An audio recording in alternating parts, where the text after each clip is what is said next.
अब बात करते हैं कुछ important definition linked with water requirements of A crops. Water requirements of crops से लिंक्ड कुछ इंपोर्टेंट डेफिनेशन है, उनके बारे में बात करेंगे। तो सबसे पहले जो डेफिनेशन है वो हमारी वो है कमांड एरिया। तो सबसे पहले अगर हम कमांड एरिया के बारे में बात करें तो कमांड एरिया क्या होता है? It is that area which can be irrigated by a canal system. यानी कि यह वह एरिया है जो कि कैनाल सिस्टम के द्वारा इरिगेटेड किया जा सकता है। दूसरा, gross command area. Gross command area को हम लोग शॉर्ट में नाम देते हैं GCA. It includes the total culturable and non culturable area of A given city. तो ये क्या होता है? यह एक शहर के कुल कल्चरेबल और नॉन कल्चरेबल क्षेत्र को रिप्रेजेंट करता है।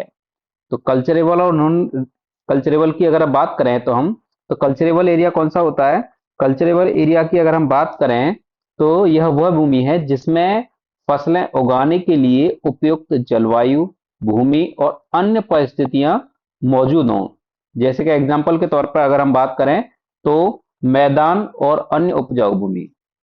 अगर हम बात करें अनकल्चरेबल एरिया की, यानी कि या फिर नॉन कल्चरेबल एरिया की, नॉन कल्चरेबल एरिया कौन सा है? यह वह भूमि है जिसमें फसलें उगाने के लिए उपयुक्त जलवायु, भूमि और अन्य परिस्थितियां मौजूद नहीं होती है। जैसे एग्जाम्पल के तौर पर अगर हम बात करें, पहाड़ है, जंगल है और अन्य असमर्पित भूमि है, तो उसको हम लोग नॉन कल्चरेबल एरिया कहते हैं। तो ये जो जीसीए होता है, जीसीए मिलकर के बनता है, GCA is equal to culturable और नॉन कल्चरेबल, दोनों को ऐड करेंगे तभी जाकर के ग्रॉस कमांड एरिया बनेगा। अब तीसरी डेफिनेशन है हमारी culturable command area. Culturable command area का मतलब है सीसीए। यह जी it is the part of GCA in which cultivation is possible. तो ये क्या है? यह जीसीए का पार्ट होता है जिसमें कल्टीवेशन पॉसिबल होता है। यह क्या होता है? अगर फॉर्मूले के तौर पर अगर हम बात करें तो CCA is equal to GCA minus unculturable areas. तो ये इसका फॉर्मूला के तौर पर बात करेंगे। तीसरा नेक्स्ट है हमारा intensity of irrigation. Intensity of irrigation को हम लोग आई ओ स्मॉल आई से रिप्रेजेंट करते हैं। तो इंटेंसिटी ऑफ इरिगेशन क्या होता है? The percentage part of CCA in which cultivation is done in A given season. तो ये क्या होता है? यह वह परसेंट है जिसमें किसी एरिया का एक हिस्सा इरिगेशन के लिए उपयोग किया जाता है। जैसे अगर एग्जांपल के तौर पर अगर हम बात करें, मान लीजिए कि अगर किसी एरिया का, और ये हमारा एरिया है, किसी एरिया का 60% हिस्सा, 60% हिस्सा अगर इरिगेशन के लिए उपयोग किया जाता है, तो ये जो 60% है, यही 60% हमारा IOI कहलाता है, यानी कि इंटेंसिटी ऑफ इरिगेशन कहलाता है। कहने का मतलब यह है कि कोई भी एरिया है, कल्टीवेशन एरिया है, उसके अंदर 60% एरिया हमारा इरिगेशन के लिए उपयोग होता है, तो वही 60% एरिया जो होता है वो हमारा इंटेंसिटी ऑफ इरिगेशन कहलाता है। अब आगे हम बात करेंगे यहाँ पर एक न्यूमेरिकल के तौर पर। न्यूमेरिकल बहुत ही इंपॉर्टेंट है। If the GCA for a canal is 10,000 hectare and 75% of land can be irrigated, the intensity of irrigation for Rabi season and Kharif season are 60% and 30% respectively. Average duties for Rabi and Kharif, ये खरीफ आएगा, KHARIF, Kharif season are 2,500 hectares per cumex and 1,000 hectares per cumex.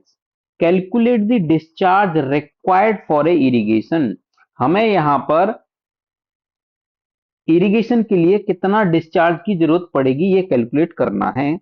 ये जो हमें data दे रखा है इसके हिसाब से, तो क्या दे रखा है? जीसीए दे रखा है कैनाल के लिए 10,000 हेक्टेयर, और जिसमें 75% of land can be irrigated. तो जो 10,000 है उसका 75% लैंड को इरिगेट किया जा सकता है। इंटेंसिटी ऑफ इरिगेशन रबी के लिए 60% दे रखा है, इंटेंसिटी ऑफ इरिगेशन खरीफ के लिए 30% दे रखा है। ड्यूटी रवि के लिए दे रखा है 2500 हेक्टेयर पर क्यूमैक्स, और ड्यूटी हमें खरीफ के लिए दे रखा है 1000 हेक्टेयर पर क्यूमैक्स। अब इसको अगर हम सॉल्व करेंगे तो सॉल्व हम सबसे पहले सीसीए निकालेंगे, कल्चरेबल कमांड एरिया। तो कल्चरेबल कमांड एरिया, तो जो हमें दे रखा है ये 75%, कितना है 75% एरिया इरिगेट हो रहा है, तो 75% अपॉन में 100 इंटू जीसीए।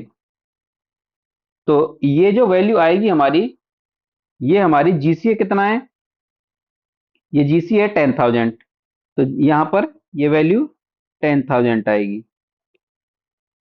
तो जीसीए जो आएगा, जब हमारा इसको कैलकुलेट करेंगे तो कैलकुलेट करने के बाद ये वैल्यू आएगी हमारी। जब ये वैल्यू आएगी, ये ये वैल्यू हमारी कुछ इस तरीके से आएगी 7500। तो 7500 जब ये होगी, तो हम क्या करेंगे, रबी के लिए, रवि के लिए बात करेंगे, तो रवि के लिए कितना दे रखा था 60% दे रखा था, और खरीफ के लिए कितना दे रखा है 30% दे रखा है। तो अब हम यहां पर क्या करेंगे, ये जो 7500 आया है इनटू इसका 60% के साथ मल्टीप्लाई कर देंगे, और 60% के साथ जब मल्टीप्लाई करेंगे, यानी कि 0.6 के साथ मल्टीप्लाई करेंगे, तो ये वैल्यू आएगी हमारी 4500 हेक्टेयर।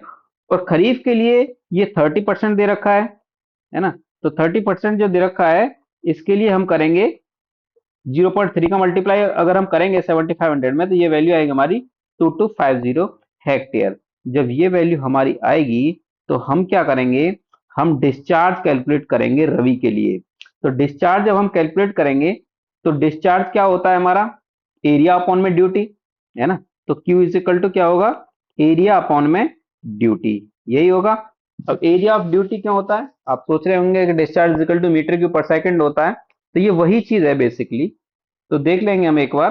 तो discharge equal to area upon में ड्यूटी होगा।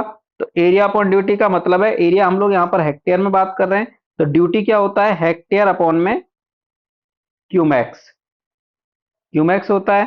तो ये इससे कैंसिल आउट हो जाएगा, ये ऊपर पहुंच जाएगा, तो ये बनेगा क्यूमैक्स। और क्यूमैक्स का मतलब क्या होता है, मीटर क्यूब पर सेकंड, यही यूनिट हमारी डिस्चार्ज की होती है। तो मीटर क्यूब पर सेकंड बोलें या फिर क्यूमैक्स बोलें, बात एक ही है। अब यहां पर हम बात करते हैं एरिया अपॉन में ड्यूटी। तो एरिया कितना निकला है हमारा, रवि के लिए 4500 था, अपॉन में ड्यूटी है 2500, तो ये वैल्यू आएगी हमारी 1.8 क्यूमैक्स। डिस्चार्ज फॉर खरीफ, खरीफ के लिए 2250 आया है एरिया हमारा, और इसके लिए जो ड्यूटी है वो 1000 है, तो 2.25 क्यूमैक्स हो जाएगा। तो डिस्चार्ज जो रिक्वायर्ड होगा, तो डिस्चार्ज रिक्वायर्ड क्या होगा, वो पीक वाला होगा, इन दोनों में से जो वैल्यू ज्यादा है वही हमारी डिस्चार्ज की वैल्यू होगी, और वही हमारा आंसर होगा।